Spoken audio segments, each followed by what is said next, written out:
Plaisir ya kokuta na bino na quel boule mag ya lelo kimia e umena mabota na bino.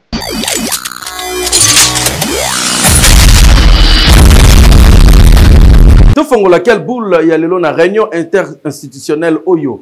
Mokonza mboka Félix Antoine Tshisekedi basala ki pona kota la situation mboka ndenge zali ko évoluer surtout masolo est ezanga ki kobita mate.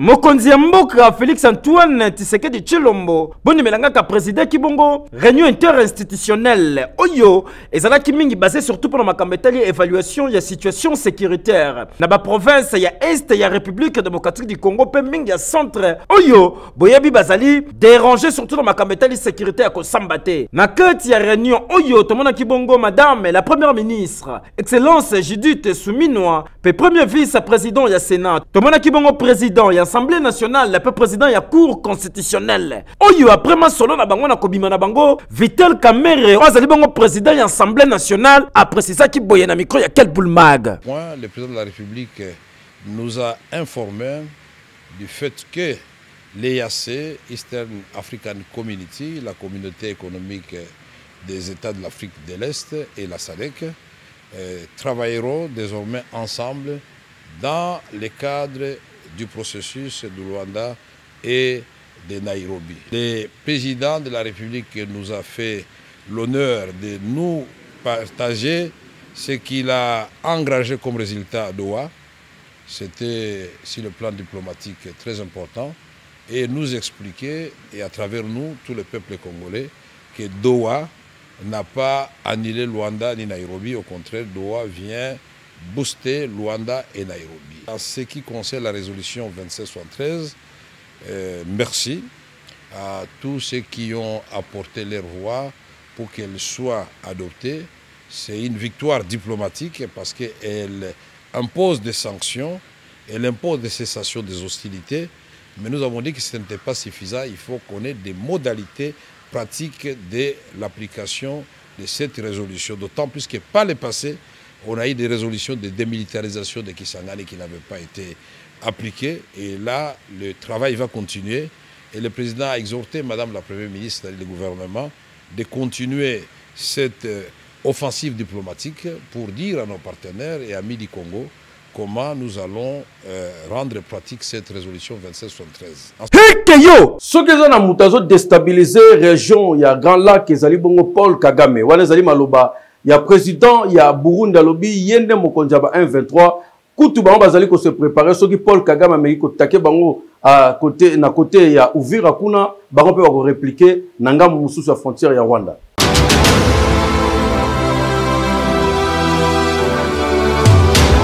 Nzoka Paul Kagame ndem tazalaka commandant suprême ya M23 bondi melangai. Ba révélation oyo, pas n'importe qui mtasali yango botu nanga nani. Ezali bongo président ya mboka ya Burundi, excellence Evariste Ndayishimiye. Oyo a précisé que Paul Kagame nenga zalaka wana, azalaka na ba plan na ye. Donc nenga zo créer stabilité na République démocratique du Congo. Yepe ba ki ko pesa ba information que Kagame azo boule plan B Burundi. Azo linga créer sous mama na Chifundu kuna. Yangwana nenga balobaka na expression kinoise. Soko Monindoki, Belela Mungongo Ezikae, président Burundi a le bitete, Ezarabete Fona Bandaro Belela déjà Paul Kagame, maman a sanguiné, a créé désordre pour Makambo a Luka créé, Ezabongo à la longue et créé insécurité, pe guerre régionale, yoga communication Oyo. Le président Félix Tshisekedi et le président Kagame.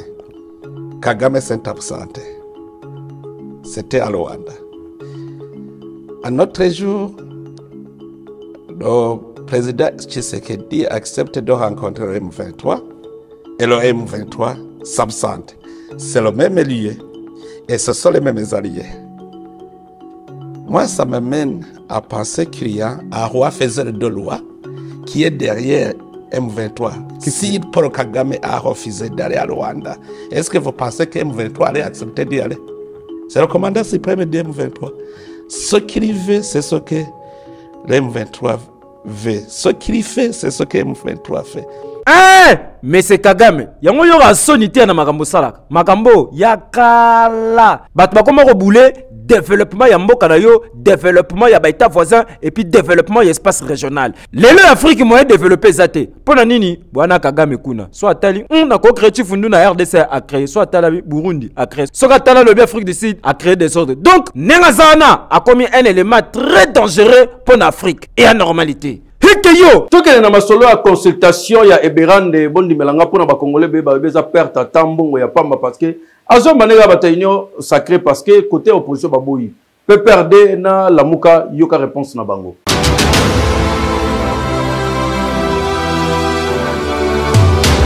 Pona biso na kati ya coalition lamuka na kati ya DD Congo elongo na mwana mboka Martin Fayulu Congo yali na 3 crises.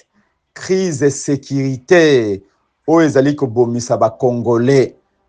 Crise politique ba institution nyonso pe ba animateur ba yali na légitimité te.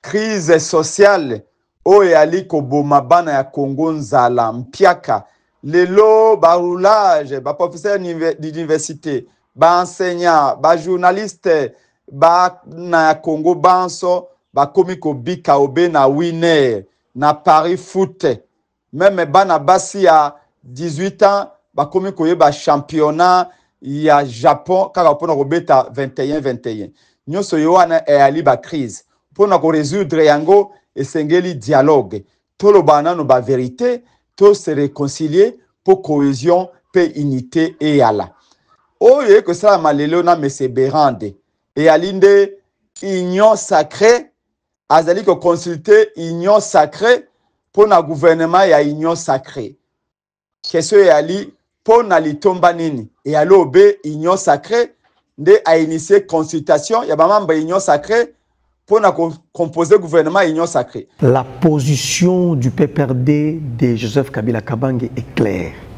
Le PPRD n'est pas concerné par les consultations telles qu'initiées par le conseiller spécial en matière de sécurité du président Tshisekedi, le monsieur Kolongele. Nous ne sommes pas concernés.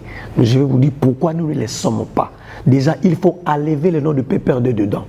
Il faut déchirer le papier où vous avez mentionné PPRD pour des postes ministériels. Nous ne sommes pas concernés. Et nous n'avons pas de quoi donner à M. Tshisekedi à ce stade. Nous ne sommes pas concernés.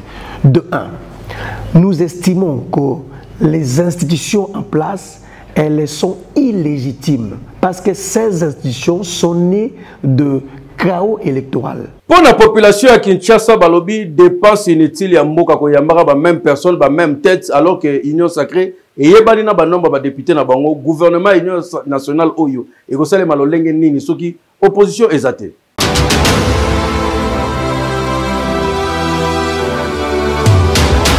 Pour vous faut ba union se base ensemble. Base ba on se parole moko. Tant aussi na ba opposant ba boyi. Je vois beaucoup de bon, et ça, est-ce que respect et parole? Moi, sur le lobby du Cameroun, on me dit pour respecter, mais sur respecter, les informations à reprendre, c'est le problème. Peut-être toi, tu as la micro, pour parler de papier 2 semaines. Donc, dans les 2 semaines, peut-être le groupe aussi peut avoir pour se faire consulter, va peut se faire opinion, va se faire un point de vue, pour beaucoup de négociations. Tous en la guerre, tous en la bébé, pour se terminer quand la terre a la guerre. Le peuple a tant souffert, Banzela, Manzala, Bébé, donc faux. Et tout à l'heure, Mikolégoya. Et la dynamique, donc, quand vous avez changé d'opinion, tout à l'heure, mais si vous allez tous à la réunion pour le développement de notre pays. Voilà ce que je peux dire. Ce qui est opposition à beau dialogue, consultation égale dialogue. En dehors du dialogue, nous n'avons pas une autre arme. Notre arme, c'est le dialogue. On a vu en 90, quand il y avait crise, et si le président parvient aujourd'hui à annoncer que les Congolais doivent se concerter, c'est-à-dire il a reconnu que quelque part ça ne va pas. Il y a une crise quelque part. Mais les Congolais doivent se mettre ensemble, pour se parler. Gilles Alingeti mokonzi ya IGF akutana kina délégation ya PNUD na Santa Masoro na bango toujours pour lutter contre corruption.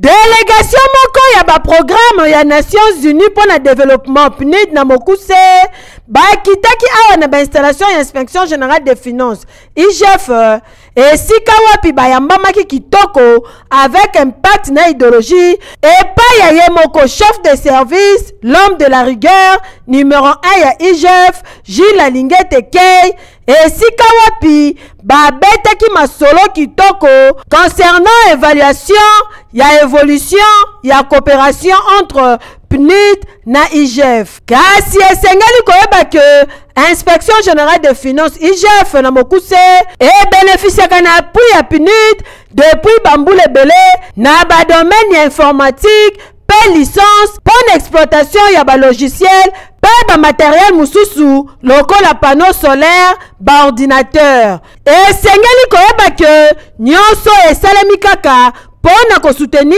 lutte contre la corruption pe détournement ya ba deniers publics. Boyende ezalaka na IGF mosala ezokoba toujours kosalema kitoko pour intérêt ya mboka et anormal. Eki Beta winner na 500 fois ya pamba.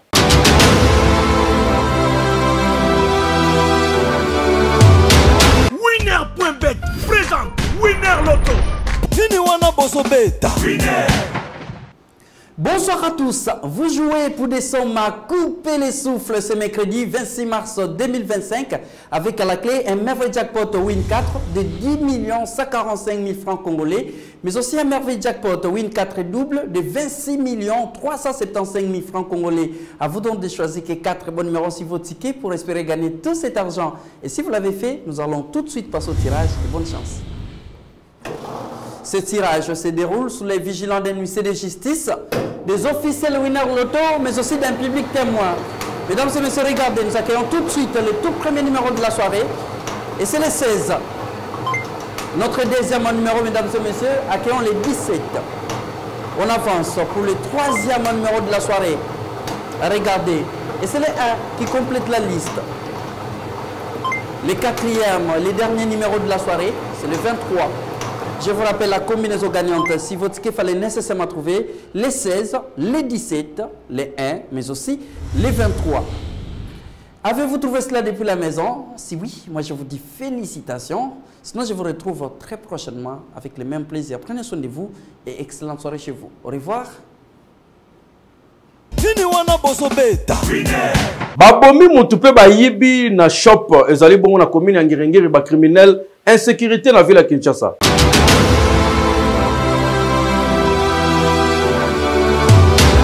Insécurité na ville province à Kinshasa ezali kokoba se kokoba ba victime mingi komi bongo batu oyo bashanjaka mbongo tope bato ba shop surtout bangonde bazalaka na kantuku bianza veut dire bazalaka na mbongo na maboko lokola awa tozali bongo sur 24 novembre na avenue Kenge na commune ya Ngiringiri esika baya krima ba krimi muntu basiblaki bongo maison oyo bozali komona maison ayele business na 18h s'il vous plaît. Boss na yango bien bongo na ye déjà bongisi na kata sac azo boule déjà akanga atala kaka boye mwasi ya pembe ya choko asopi kabelo français na munoko. Bonsoir tonton, vous allez bien?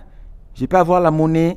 Nde kwa kanisi mwana mwasi wana aza mwana mwasi ya malonga nzoka nde ba utiliser ye et pas bomo krima apesi mbongo a changer du coup atala boye ba ya wana bakoti yo keba yo débat les bêtis. Ba bêtis bala liboso ya mibale nde kwa bandi ko luka résister pesa mbongo mbongo na ngate mbongo batu ba bêtis liboso na likolo akangi sac ba bêtis et 3 balles na panzi s'il vous plaît bota la bino moko menga makulumuka nde kwa koi sur place bango bazui sac na mwasi na bango ba mati na moto ba bandi ko beta masasi ko kamwa na mupanzi babise ya kabasele bien ba policier et beta tout la muisi ya zaza tong bayoki ba coup de feu wana na mupanzi mususu si ata la police ezalaka wana ba policier bayoki masasi ata yi ata wo balobite ba otalaka scène na musika lokola mutu nyonso ti ba krima oyo ba kota veni mpika na bandal bakenda na bango na mbongo batu batiki mutu akufi yoka communication oyo criminologie comme makasi a na ngiringiri comment expliquer phénomène de ça la circulation ya batu ba sous ces phénomènes makabasele na phénomène de ça na miso kabasele zo leka kabasele là pour le ba moto te combattre la mituka te et ça pour combattre la population et phénomène ça na 18h awa ba yo kopoto la ve la biso awa la choc passer zo leka er nyonso kanga bana ba moto tracasserie mais contrôle bazo sala te c'est ba criminel ba na mona mwasi basali crime na mona mwasi konti ali ba changer mbongo dès que aussi ko changer mbongo ya bimi ne directement les deux personnes na cause ya ça pesa mbongo et résister ne ba bete débat le awa la pandi ne to ba siko baza ko kufa en tout cas eza normal te po basen oyo ekomi en répétition na ville province à Kinshasa yango population kinoise batuni na général Blaise Kilimbalimba est-ce que musala ya bakabasele ezalaka kokanga ba moto na ba couple ezalaka nango te ya kosa intervention na kaya ba crime boye po imaginez ba braquer maison ya batu ba beta masasi kabasele kutu tout la mwisi ya zazakima kasi depuis pe basen oyo ya ba braquage komi na Kinshasa jusque là kaka procès moko oyo ya maison bakole les restes etikala nango lettre morte po nini po neza bakole ba homme susu baza ba congolais te ya normal tin ki adikibeni ndeko ya kufi ekei ONG Femmes en Action basali bongo fête ya mois de la femme bobi que toi toujours na mois de mars na ba albinos pe ba do ya ninga na ninga salemaki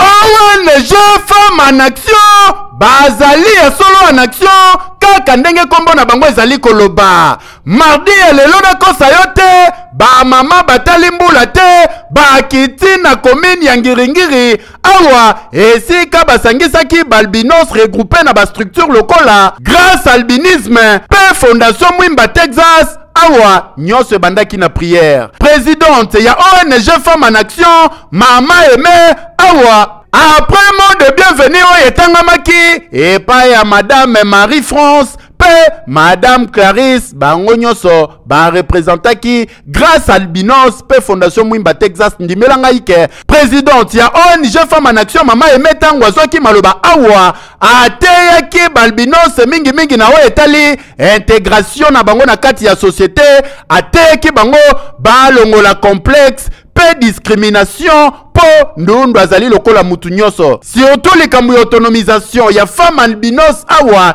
elobamaki esika talisaki ke femme albinos akoki jamais kovivre na main tendue azelaka quelque chose epai ya ba fondation epai ya ba asbel epai ya ba structure songolo pakalame azali censé ya kotravailler mpo na kofaire vivre ba propre famille na bango asangaki lisusu na balbinos bazala indifférent te na situation oyo RDC azali kotraverse okanisi esili tete lokola bazalaka pe côté social ONG Femmes en Action awa bayaki na basaka semoule saka loso ba carton ya basoso ya bampiodi baji na biloko mususu ya ndenge na ndenge oyo bapesaki epai ya balbinos likolo nango bakisa lisusu ba enveloppe ya kilo pona ko renforcer ba petit commerce ya ba mama albinos oyo bazalaki awa na suka ya nyonso photo de famille ezangaki te yoka ba remerciement ya ba albinos toyambi awa ba parena biso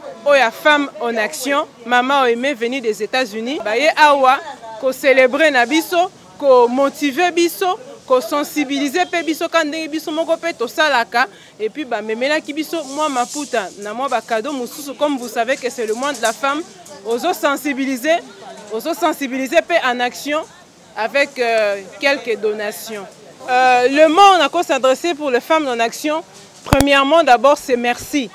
Merci parce que bakanisi ba maman ya bandundu na bana na biso na ba parents pe ya ba enfants atteints d'albinisme. Boende zalaka. Keyo Honorable Norbertine Matanda asungi bongo ba femme musulmane webi que toza toujours na cadre mois de la femme netka bozaki na biso bolanda.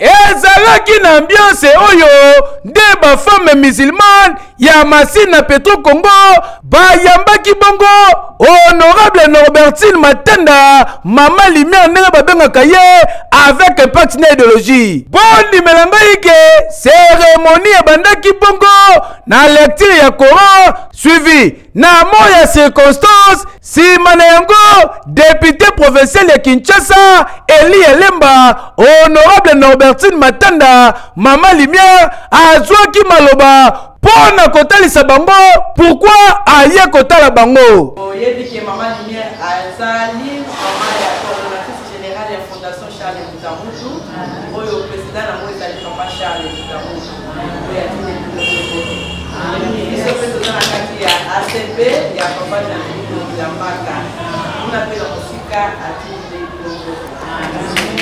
lokola bazali na moment ya Ramadan oyo clôture na yango ekosala makala mingi te mama yaki maboko pamba te a remettre bango ba enveloppe pona ko permettre na bango ba fongola jeune kitoko bokanisi esili te point de chute ezalaki bongo na commune ya Lemba fief électoral na ye esika Honorable Norbertine Matanda ayaki bongo kosambela na baveve ya mwamba pona mboka botala ndenge nini basimbi drapeau ya Congo bazali kobondela pona kosenga na Nzambe akota problème ya este po ba mama bazali ba victime. Nzambo apesaki victoire na David liboso ya Goliath lelo apesi biso victoire liboso ya Goliath nyonso ya este. Na soka ya nyonso Mama Lumière a communiqué boye ki matriarche na biso Angèle Ngomba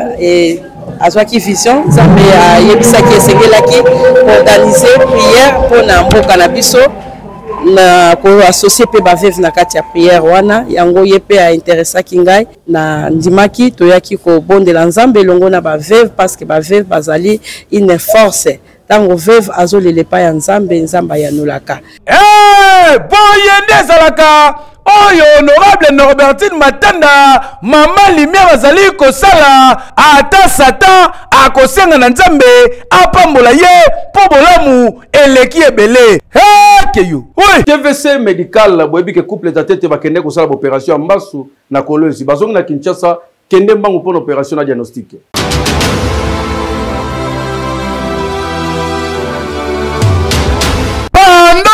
Séjour na bango na province ya Lualaba awa na ville ya Kolwezi ndimelanga ike couple Tatete, les couples engagés dans le social, il y a le génie congolais Dr Benjamin Tatete, na maman Mouilo, maman Violette Tatete, bazwa qui autorisation et pas évêque ya Kolwezi pour na sensibiliser ba chrétien catholique awa na province ya Lualaba na oyeta limbasu. Et c'est que docteur expliqua ki na ba chrétien nyonso mbasu ezali nini e hutaka wapi e yaka na nini pendenge nini bakoki ko soigner yango po ekoki ko causer ba problème ebele na santé. Je vous démontrer vraiment de prendre cette information en considération et surtout de passer les messages aux gens qui ne sont pas sur place.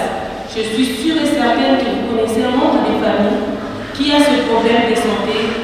Il ne faut pas nous les laisser dans cet état-là qui puissent mourir à cause d'un problème qui a une solution. Maladies comme toutes les maladies, comme les hypertensions, comme les problèmes de diabète. Ici, c'est une maladie qui est liée à un problème de vaisseau.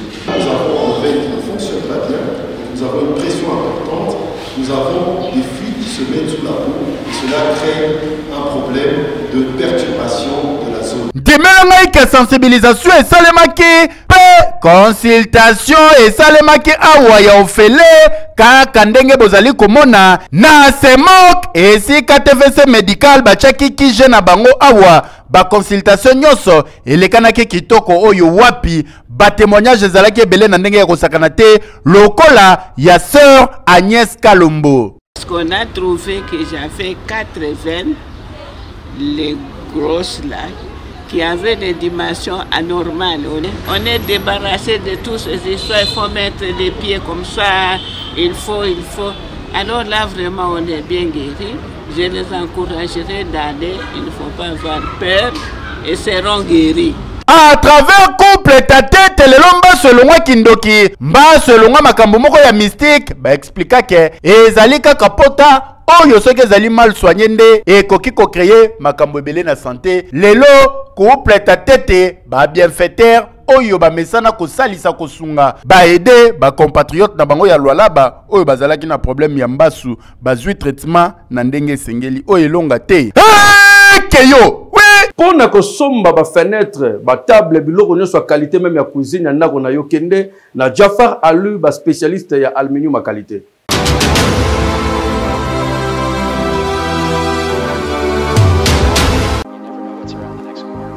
Bana Kinshasa et bongo bana ya poto lelo ya kosamba te bondi melanga États-Unis d'Amérique kitia wana Kinshasa wana Jafar Alu, c'est-à-dire Jafar en aluminium, bazali bongo spécialisé na menuiserie en aluminium. Je peux motozali na posa ya ndako na yeza la kitoko yo wapi lokolo lulaka bandako ya ba américain to pe ba nigérien. Je pose ali patron ya ba entreprise.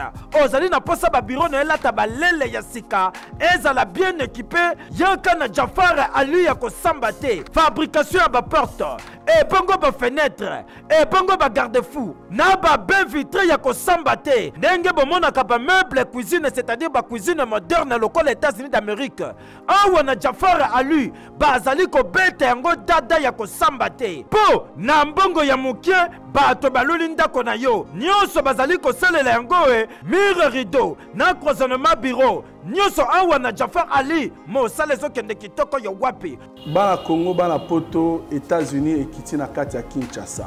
Lelo nae ko présenter bino Jafar Alu. Tozo fabriquer biloko nyonso en aluminium pona banda kuna bino na ba bureau tel que ba porte, ba fenêtre, ba garde-fou, ba mur rideau, ba meuble à cuisine na cloisonnement ya ba bureau. Pona ko pe sa valeur pe beauté ya banda kuna bino bosalela aluminium ya qualité. Na lobi bien aluminium ya qualité na Jafar Alu. Tena ka kandengo moni dépôt na atelier zali bien équipé. Tunanga nini opesi kaka mbongo na yo kaka na mbongo wana transport ya matériel eza na kati. Ba ye nango ti na kati ya chantier waso. Okani Cécilie tete ba bandi pe ko poser tala elonga yenga ye. O tuninga adresse zali place ko bunga te ezomi na avenue Saint-Christophe numéro 1439 référence OVD tozabongo na commune ya Limete Funa. Tolo balisusu nini jaboye biso nyonso toweli na Jafar Ali pour que banda kuna biso ezala bien équipé. Heke yo salela pommade na kombo ya Vestiline et puis huile na kombo ya Bodylix na glycérine na bango Scala pour na nzoto ngebugebu pe suki ya kitoko ba produit ya Chryslo Papotai.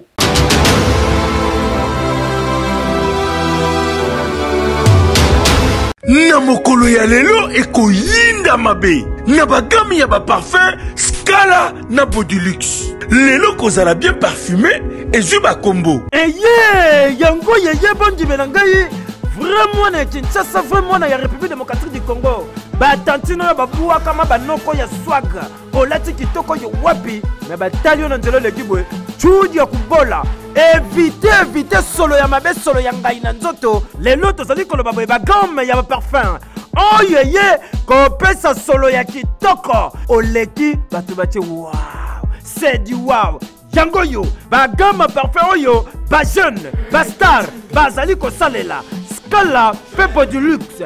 Soki au pompe yango ndimelanga ke 3 jours, 4 jours, 5 jours, voire même une semaine. Solesi la kate batu bazali kotuna mama oyo zui wapi papa oyo zui wapi. A tozali na podium ba star bon ndimelanga ke meilleur star planétaire lokola Weranson a timbela déjà ya salelaka Scala Pepo du luxe. Ya kosomba te ba gamme ya parfum oyo nyonso bokozwa yango na kati ya famille Chris Lopapotaille. Pona kozwa yango ezali kotekama partout en détail to pe pona ba grossiste na ba maison nyonso bokoluka yango lokola Shail Kun ezali na bokasa to pe na commerce.